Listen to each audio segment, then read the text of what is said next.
말씀은 출애굽기 15장입니다. 출애굽기 15장 22절부터 26절까지 라고 되어 있는데 25절까지만 보겠습니다. 출애굽기 15장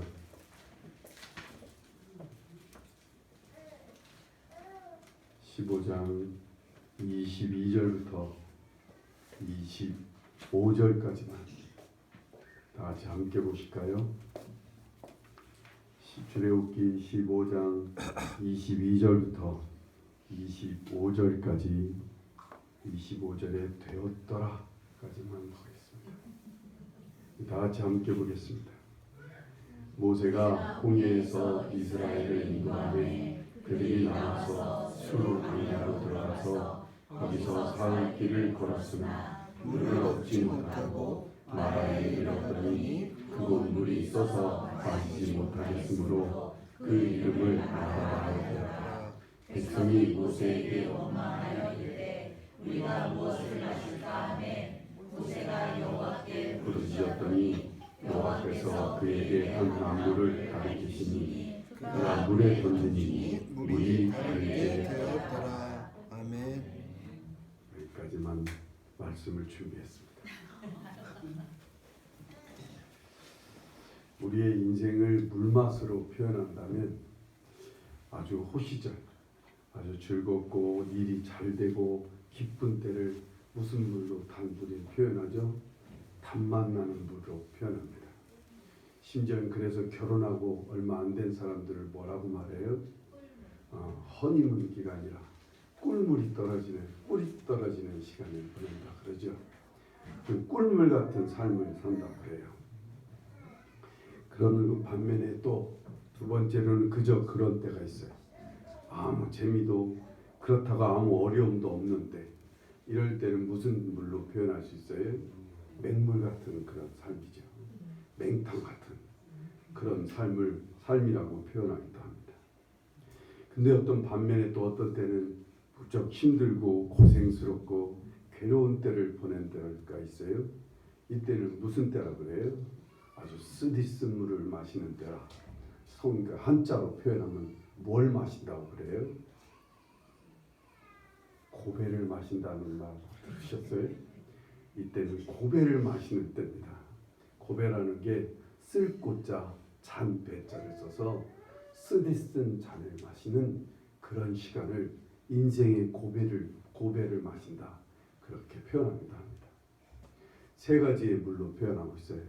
아주 좋을 때를 단맛이 나는 단물이 나는 때라 표현하기도 하고 아주 그저 때 아무 일도 없지만 별 재미도 없는 때는 그저 맹물 같은 그런 시간, 아주 고생스럽고 힘든 때, 마음으로 육체로 여러 가지 문제로 어렵고 힘들 때는 아주 쓰디쓴 고배를 마시는 시간이라 그렇게 표현합니다. 여러분, 부모라면 자식들이 계속 꿀물을 마시며 살기를 원할 거예요. 저도 마찬가지입니다. 이 단물을 마시면서 인생을 살기를 부모는 바랍니다. 하지만 이 단물을 마시는 때도 매우 위험한 함정이 있어요. 너무 단물에 빠져서 유혹에 빠지기가 쉬워요.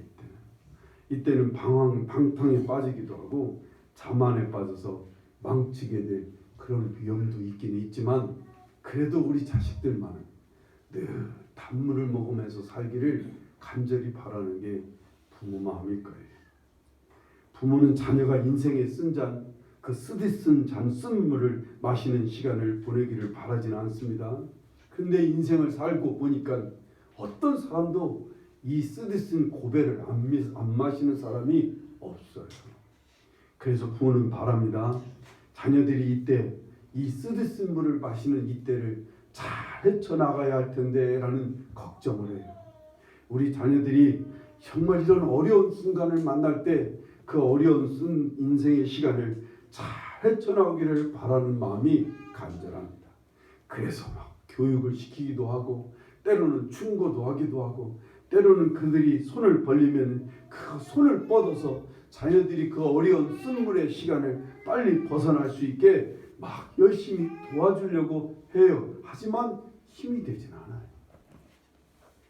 그래서 사람들은 위로를 한 반은 그냥 자포자기하면서 자조적이로 무능력하게 그런 말을 합니다. 어려운 시간을 보내고 있는 자식들에게나 이웃들에게나 자기 주위의 사람들에게 아주 어려운 쓰디쓴 고배의 잔을 마시는 그 고배의 잔이라고 마시는 고배를 마시는 그 시간을 보내는 이웃에게 뭐라고 권면하죠? 뭐라고 위로해요? 우리가 그냥 잘 될 거야. 잘 될 거야. 대책도 없이 아무 길도 아무것도 없이 해결점도 없이 우리 그냥 잘 될 거야. 아니면 괜찮아. 이 또한 지나갈 거야. 아니면 그냥 세월이 약이야. 아니면 그냥 쨍하고 볕들 날 있을 거야. 참고 견디다 보면 반드시 해뜰 날이 오더라. 그냥 견뎌봐. 이렇게 말합니다. 실은 이렇게 말은 하지만 우리 인간으로는 그런 시간에 아무 대책 없어요. 아무 힘이 없어요. 이 쓰듯쓴 물을 먹어가며 살아가는 사람들에게 우리가 줄 수 있는 해결책은 아무것도 없이 그냥 대책 없는 말만 할 수밖에 없는 거예요. 우린 그냥 이런 말만 하면서 살아야 될까요? 더 큰 문제는 아주 맛없는 물만, 아무 맛도 없는 맹물 같은 시간을 보내는 사람들이에요. 이 맹물 같은 시간을 견디지 못해서 많은 사람들이 이 시간에 우울해집니다. 아니면 일탈합니다. 너무 그냥 삶이 무료하니까 그냥 이런저런 일을 저질러서 그냥 사고를 치기도 하고 그냥 그냥 방탕한 삶으로 빠지는 사람도 있습니다. 삶이 무료함이 너무 무료해지니까 너무 힘들어서 이럴 때 그냥 지금 삶이 더 힘든 거예요. 아무 맛이 없으니까 말이에요. 이럴 때는 어떻게 하면 단물을 먹으면서 살 수 있을까요?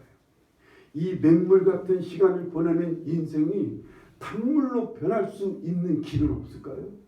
단물 같은 인생을 사는 길은 없을까요? 방법은 없을까요? 오늘 우리에게 주님께서 주시는 이 말씀은 오늘 이것을 우리에게 해결해 주는 아주 귀한 말씀이라고 보아집니다. 오늘 본 말씀의 내용은 이런 거예요. 이스라엘 백성들이 가는 이 애굽 땅에서 430년 동안 노예 생활하다가 모세를 지도자로 삼고 하나님의 놀라운 능력 안에서 애굽을 탈출해 나옵니다. 애굽 사람들에게 하나님 10가지 재앙을 통해서 이스라엘 백성들이 나가도록 하게 만듭니다. 그래서 막 온 백성들이 한 200만 명이 넘는 백성들이 이제 애굽을 탈출해 나오는데 불사 앞에는 큰 홍해 바다가 뒤에는 애굽 군대가 막 쫓아옵니다. 하나님께서 그의 손을 들어 모세가 손을 드니까 밤새도록 하나님이 동풍을 불어 홍해 바다를 갈라놓으셔요. 그래서 홍해 바다의 바닥이 마른 땅이 되도록 하시고 그 물은 좌우의 벽처럼 서게 하신 그 가운데로 이스라엘 백성들이 건너게 하시는 거예요. 얼마나 큰 기적이에요. 이스라엘 백성들은 거기에 무사히 지냈는데 그 뒤를 쫓아오는 애국 군대들은 물이 다시 합해지면서 다 물에 빠져 죽는 그런 역사가 일어납니다. 신나고 기뻐서 이스라엘 백성들이 춤추고 노래하며 축제를 보낸다. 그리고 나서는 이제 아주 좋은 시간이었죠. 그리고 나서는 이제 계속 행진해 나가는데 3일 동안을 행진해 나가는데 어디를 가도 물이 보이지를 않는 거예요. 3일 동안 200만 명이 넘는 백성들이 물을 마시지 못하니 얼마나 힘들었겠어요. 그런데 3일 만에 마라라고 하는 곳에 도착을 했는데 거기 물이 있는 거예요. 온 백성들이 달려들어서 얼마나 기쁜 마음으로 물을 마시려고 했겠어요. 그런데 물이 써서 먹을 수가 없는 거예요. 어떻게 썼는지는 모르겠습니다만 도저히 마실 수가 없을 만큼 물이 쓰니까 백성들이 반가운 마음에 물을 먹으려고 했는데 물이 써서 먹을 수가 없으니까 이것이 원망으로 변하는 거예요. 모세를 원망합니다. 하나님을 막 원망합니다. 하나님 어떻게 우리를 여기까지 인도해서 우리를 이렇게 고통스럽게 하느냐고 막 모세와 하나님을 원망하는 거예요. 24절에 보니까 우리가 무엇을 마실까라고 하며 원망하는데 이 원어를 보면 이렇게 돼 있어요. 도대체 우리들어 어디 가서 물을 마시라고 하는 거요? 라고 하며 하나님과 모세를 원망하는 말이에요. 모세가 하나님 앞에 간절히 기도하죠. 25절 말씀을 보세요. 오늘 말씀 25절 말씀에 모세가 여호와께 부르짖었더니 여호와께서 그에게 한 나무를 가리키시니 그가 물에 던지니 물이 달게 되었더라 라고 말씀합니다. 모세가 하나님께 간절히 기도했겠죠. 그랬더니 하나님께서 어떤 나무를 하나 가르쳐 주시는 거예요. 그래서 그 모세가 그 나무를 그것을 물에다 넣었더니 그 물이 그 쓴 물이 단물이 되었다는 거예요. 이 나무가 무슨 나무일까요? 만약에 이 나무의 이름을 말했더라면 오늘날까지 이 나무가 견디지를 못했을 거예요. 세계 각지에서 이 나무를 구입하려고 아마 막 닳고 비행기를 타고 막 아마 난리 날 거예요. 홈쇼핑에서 아주 난리 나게 팔았을 겁니다. 여기저기 막 이 나무를 팔고 사고 신고 하느라 정신없을 거예요. 이 나무에 어떤 성분이 있는 게 아니에요. 단지 하나님께서 한 나무를 가리키고 그것을 넣은 것뿐이 그랬더니 물이 특별한 현상이 일어나는 것이 아니었어요. 물에서 어떤 커다란 일이 일어난 게 아니에요. 그냥 물의 질이 달라진 것뿐이에요. 아무 겉으로는 보이지 드러나는 현상은 없었는데 물이 달아졌다는 거예요. 이 말씀을 상고하면서 그래서 주님 앞에 제가 엎드릴 수밖에 없었던 거예요. 그 오늘날 이 말씀을 적용한다면 하나님, 오늘날 이렇게 쓴 물을 마셔야 될 때, 이 쓴 물을 마셔야 될 때 단물을 먹으려면 오늘날 우리에게 어떤 나무를 던지라는 얘기인가요? 하고 물어요. 계속 기다렸습니다. 어떤 나무를 던져야 될까요? 오늘날 이 쓴 물을 마시고 있는 사람들에게 어떤 나무를 던져야만 단물로 변하는 단물 같은 인생으로 변하려면 어떤 나무를 던져야 될까요? 하고 하나님 앞에 기도하며 기다려야만 했어요. 정말 대책이 없더라고요. 무슨 말씀을 전하라고 하는지를 모르겠는 거예요. 그러다가 주님께서 갑자기 저한테 주시는 감동이 있었어요. 이 나무는 무슨 나무일까? 주님께서 제게 주시는 감동을 어떤 나무라고 가리키냐면 감사와 찬송이라고 하는 나무라고 하는 거예요. 쓴물 같은 인생의 시간에 삶이 어렵고 힘들고 괴로운 이 마라의 쓴물 같은 이러한 시간에 이 쓰디쓴 삶이 달아지려면 하나님께 뭘 던지라고 해요? 감사와 찬송의 나무를 던지라는 거예요. 구약 성경에는요, 이 감사라는 말씀에는 항상 뭐가 따라붙느냐면 찬송이라는 말이 함께 나와요. 사무엘하 22장 50절 말씀에 이러므로 여호와여 내가 모든 민족 중에서 주께 감사하며 주의 이름을 찬양하리이다. 우리 역대상 23장 30절에 보면 아침과 저녁마다 서서 여호와께 감사하고 찬송하며, 항상 감사하다는 말에는 찬송이라는 말이 같이 따라 나와요. 하나님께 감사하고 하나님을 찬양하라는 얘기들이 계속 반복합니다. 오늘 이 말씀을 제가 감동을 받아서 여러분에게 나 감사와 찬송의 그 나무를 던지라고 말하면 이 성경에 없는 얘기잖아요. 이거 너무 황당한 얘기예요. 감사와 찬송이라고 할 만한 뭔가 근거가 있어야 여러분에게 전해줄 거 아니에요. 그냥 하나님이 나에게 감동만 주셔서 감사와 찬송하라는 이 말씀을 전하는 게 너무 황당한 거예요. 그래서 그 근거를 찾아봤습니다. 시편 50편 23절에 이런 말씀이 있어요. 감사로 제사를 드리는 자가 나를 영화롭게 하나니 그의 행위를 옳게 하는 자에게 내가 하나님의 구원을 보이리라. 지금 구원받지 못한 상태에 하나님께 감사로 제사를 드릴 때 하나님께서 그에게 하나님의 구원을 보이겠다는 거예요. 다시 말하면 하나님께서 그 어려운 수렁에서 그를 건져내시겠다는 거예요. 그가 고난을 당하고 어려움과 환난을 당할 때 앞부분 보면 환난이라는 말이 나와요. 환난을 당할 때 하나님께 감사의 제사를 드리면 하나님께서 거기서 그를 건져내시겠다는, 신약에 들어오면 빌립보서 4장 6절 7절 말씀이 있어요.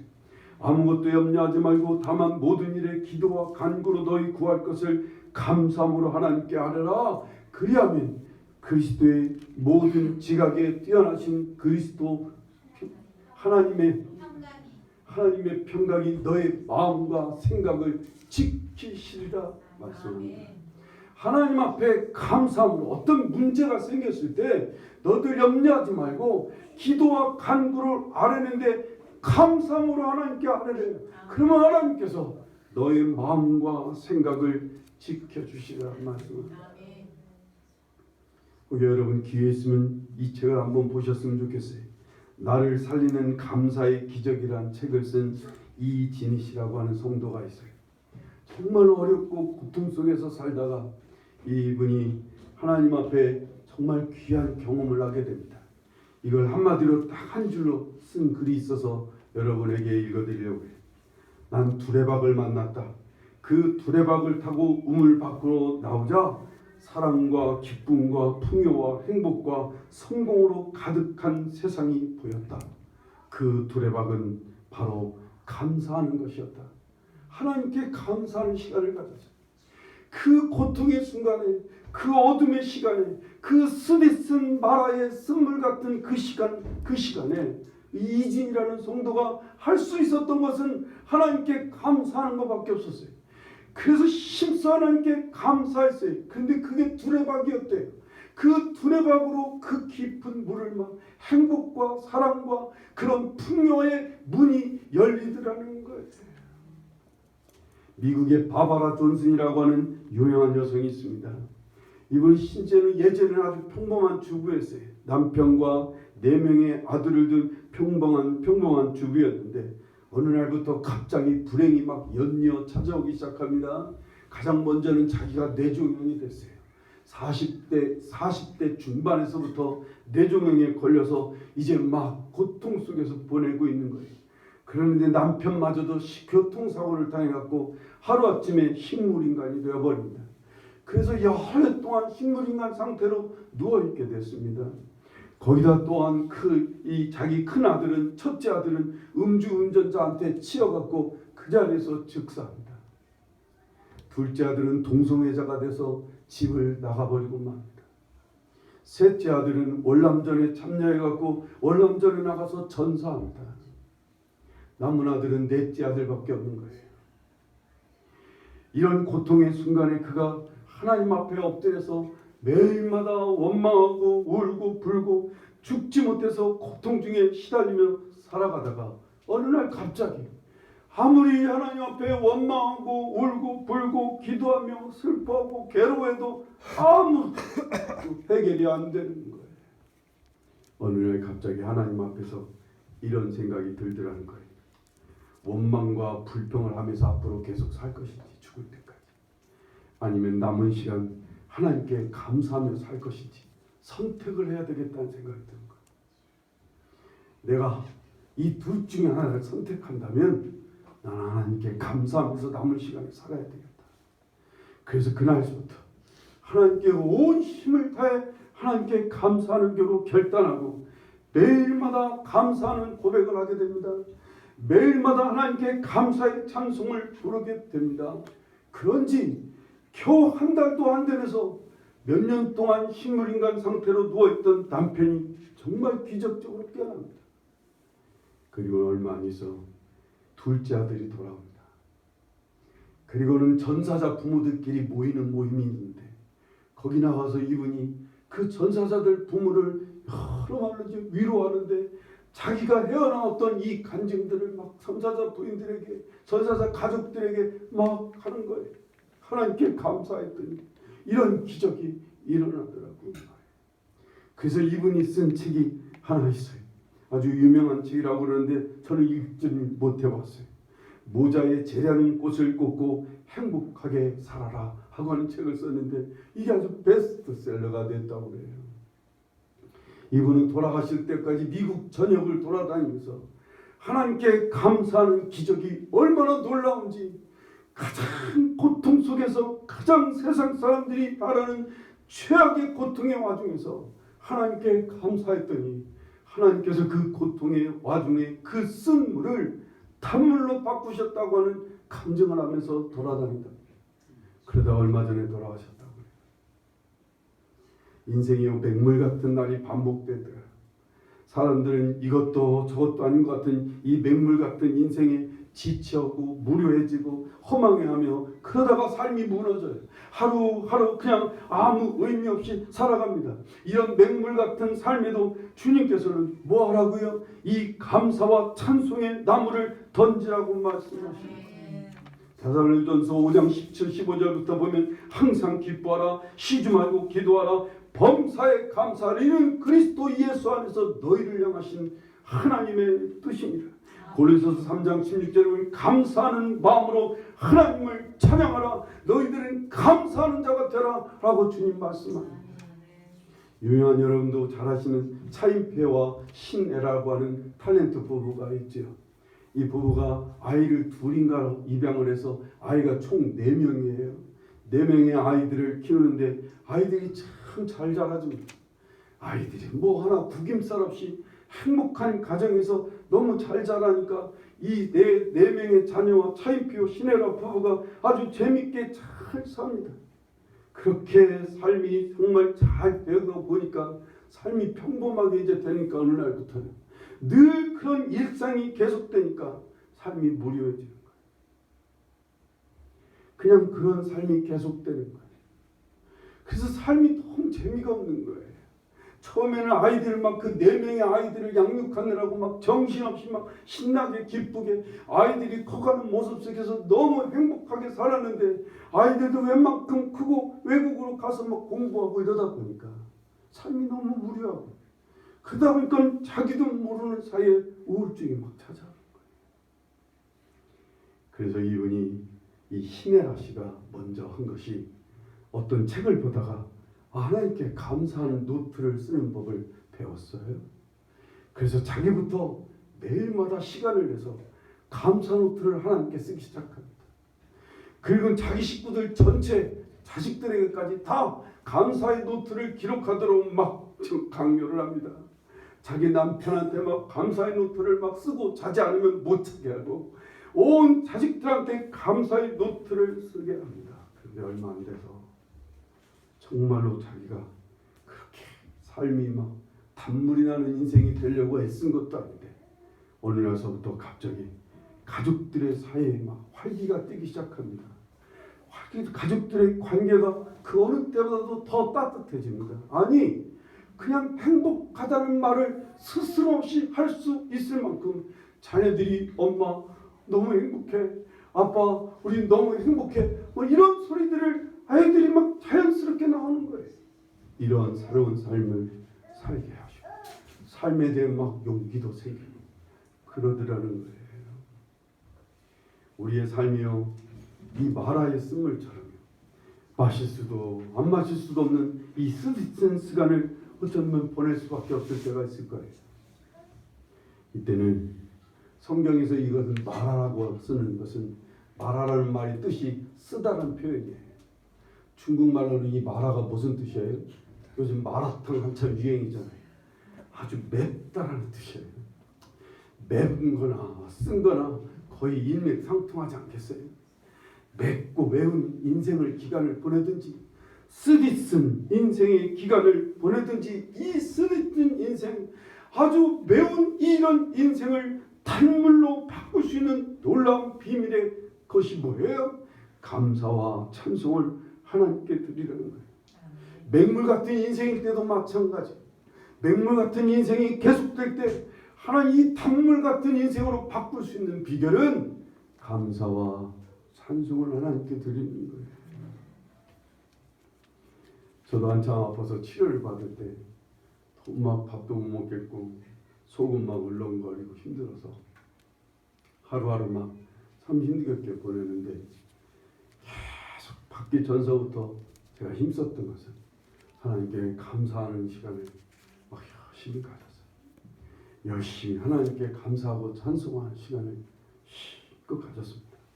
제가 기쁘려고 애를 쓴 것도 아니고 제가 그런 시간에 막 재미있게 막 은혜 충만하게 보내려고 애쓴 것도 아니에요.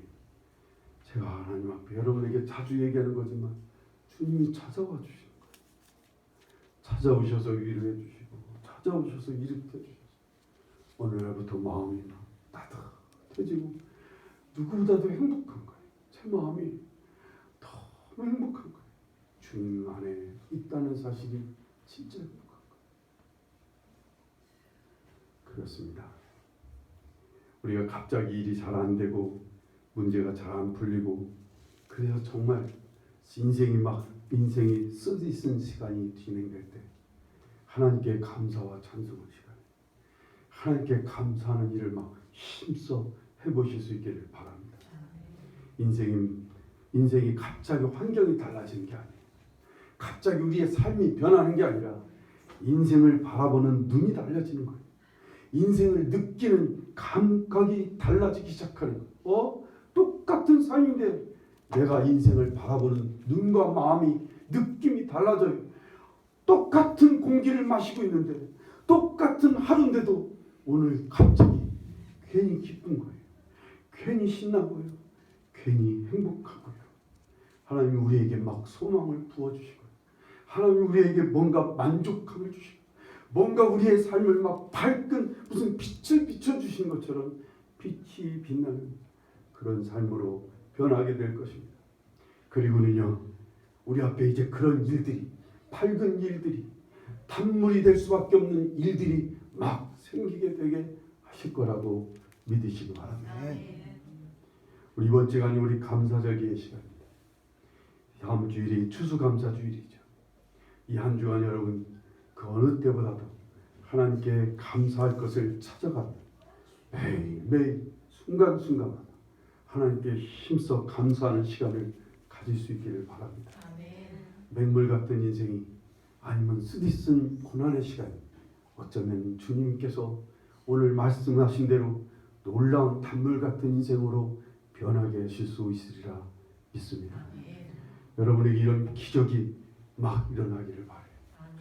나는 우리의 삶의 앞으로도 계속 이 감사와 찬송의 가지를 인생에 던지는 이러한 여러분과 제가 되기를, 그 선택의 순간에 원망하고 불평할 게 아니라 짜증내고 힘들다고 말할 게 아니라 차라리 그 시간에 하나님께 감사와 찬송을 하기로 아예 굳게 결단하고 실천에 옮겨보는 거예요. 그것이 안 되면 노트라도 써보는 거죠. 그렇게 해서 정말 감사한 대로 우리의 삶이 막 더 단물이 넘치는 생수가 넘치는 삶이 계속 이어질 수 있기를 간절히 바랍니다. 다음 주에 맞이하는 우리 추수감사절이 그래서 그 어느 때보다도 하나님께 감사로 영광을 돌리는, 하나님께 감사와 찬송으로 영광을 돌리는 복된 시간이 되기를 바라요. 정말 우리의 마음을 하나님께 표현해 드릴 길이 없어서 물질로라도 표현하고 예배로 표현하고 찬송으로 표현하고 고백으로 표현하고 여러모로 하나님 앞에 닿도록 감사를 표현하는 그런 시간이 되기를 바라요. 그냥 추수감사니까 그냥 보내는 게 아니라 정말 놀라운 기적을 체험하며 하나님 앞에 진정으로 드리는 찬송과 예배를 드리는 시간이 되기를 바랍니다. 잊지 마십시오. 하나님 우리에게 오늘 주신 이 귀한 말씀을 잊지 마십시오. 인생의 고배를 마실 때 우리의 인생이 맹탕 같은 인생이 계속돼서 삶이 무너지려고 할 때 우리 그때 하나님께 감사와 찬송의 가지를 던질 수 있기를 바랍니다. 여러분 입에 원망과 불평을 달고 살지 말아요. 죽겠다, 힘들다, 어렵다 그런 말할 시간이 있습니다. 차라리 하나님께 감사하는 말을 하기로 선택하시고 막 결단하십시오. 그 입을 틀어막고 대신 하나님께 감사의 고백을 하십시오. 그 생각을 틀어막고 대신 하나님을 높이고 찬송하는 시간을 가져보십시오. 놀라운 기적이 일어나기를, 우리 앞에 있는 사람들이 겪었던 기적도 오늘 우리의 것이 될 것이라고 저는 믿습니다. 여러분과 제가 다 그래서 정말 늘 단물 같은 삶을 살 수 있기를 바라요. 우리의 자녀들이 다 단물 같은 인생을 좀 살았으면 좋겠어요. 앞으로 계속 예수 믿어서 계속 단물 나는 삶을 살았으면 좋겠어요. 인생의 꿀을 먹으며 살았으면 참 좋겠다고요. 우리의 자녀들이에요. 고난이 없는 게 아니에요. 여러 가지 고난과 역경을 거쳐가면서도 늘 밝고 신나게 인생을 정말 단물을 먹으며 살아가는 삶을 보였으면 참 좋겠어요. 그렇게 하라고 오늘 주시는 말씀이라고 믿습니다. 이 말씀 잘 새겨서 여러분 삶에서 정말 삶이 무너지기 전에, 삶이 이 쓰디쓴 물에 점령당하기 전에 힘껏 일어나 하나님께 감사와 찬송을 드려요. 단물로 바꿔지는 기적이 여러분 삶 속에서 계속해서 일어날 수 있기를 간절히 축원합니다. 기도하시겠습니다.